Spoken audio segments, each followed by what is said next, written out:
5.6 सिर्फ 3 क्वेश्चन है और एक थ्योरम है, और अगर आपने ये कर लिया तो ये तीनों क्वेश्चन के तो छूमंतर हो जाएंगे। चलो हम एक एक करके शुरू करते हैं। सबसे पहला क्वेश्चन क्या कहना चाह रहा है बच्चा, ध्यान से सुनना, चैप्टर टफ ही है वैसे। सबसे पहले इन्होंने क्या बोला कि यार हमारे पास ना एक सर्कल है, सेंटर O है, central angle AOB equal to 60 degree है। If the radius of the circle 12 centimetre है तो what is the length of a chord. पूरा कहानी देखो, मैंने बोला ये रहा मेरे पास एक सर्कल, इतनी बात हो गई। अब क्या है कि यहाँ पर सेंटर कहीं है और सेंटर कुछ ऐसा है, एक कॉर्ड बनाया इन्होंने AB, ये हो गया AB कॉर्ड, ये सेंटर O, और यहाँ पर जो एंगल बना रहा है ये भाई साहब वो कितना डिग्री बना रहा है, 60 डिग्री। इतनी बात समझ में आ गया। और इसका जो रेडियस है वो कितना है, 12 सेंटीमीटर, तो ये भी हो जाएगा 12 सेंटीमीटर। अब आपको इसका लेंथ बताना है, बात समझ में आ रहा है।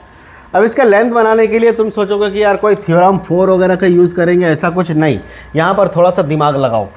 चलो अब हम सॉल्यूशन करते हैं। तो सॉल्यूशन में क्या आएगा, सबसे पहले मेरे पास गिवन क्या है कि angle AOB is equal to 60 degree. इतनी बात बराबर हो गया।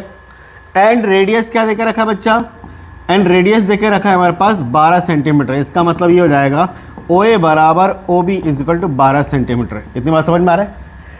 अब जब ये रेडियस बराबर हो रहा है ना, तो यह देखो ये बराबर, तो क्या ये ट्राइंगल एक आइसोसेलेस ट्राइंगल बन गया। देयरफॉर मैं ये कह सकता हूँ कि triangle AOB is a isosceles triangle. Isosceles triangle हो गया, बात समझ में आ रहा है। ये therefore triangle OAB isosceles triangle होगा। और एक और बात याद होता है, नहीं अगर मालूम है तो सीख लो बच्चा, कि अगर ये दो साइड इक्वल रहेगा तो ये वाले एंगल भी इक्वल होंगे, मतलब ये जितना होगा ये भी उतना होगा। तो भैया हमको एक बात मालूम है, देयरफॉर आइसोसेलेस ट्राइंगल हो गया, therefore angle OAB is equal to angle OBA equal होंगे।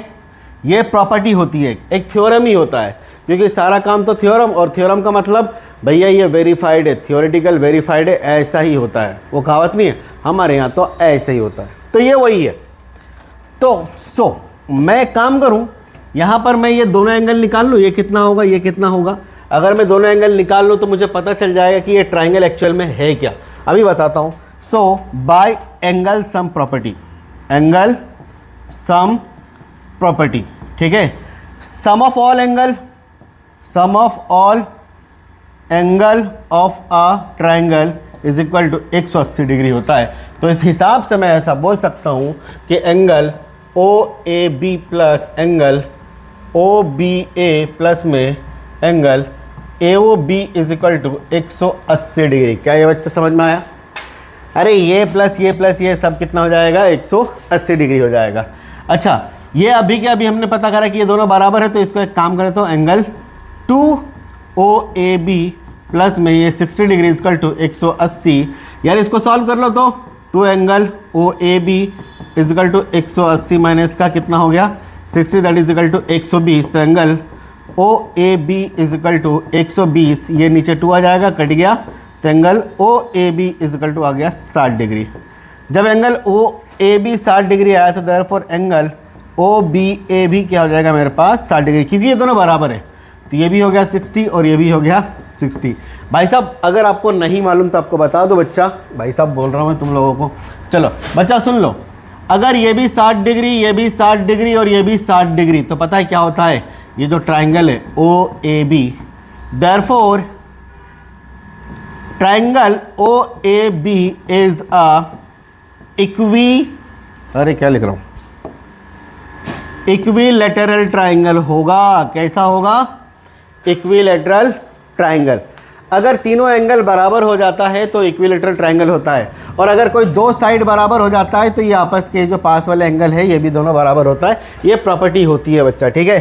सो मैं कह सकता हूँ इक्विलैटरल ट्राइंगल में तो OA बराबर OB equal to AB, that is equal to 12 centimetre. मतलब जो कॉर्ड होगा, chord AB is equal to 12 centimetre. हो गया आंसर। ये था हलवा सा सवाल। चलो भैया आगे चलते हैं।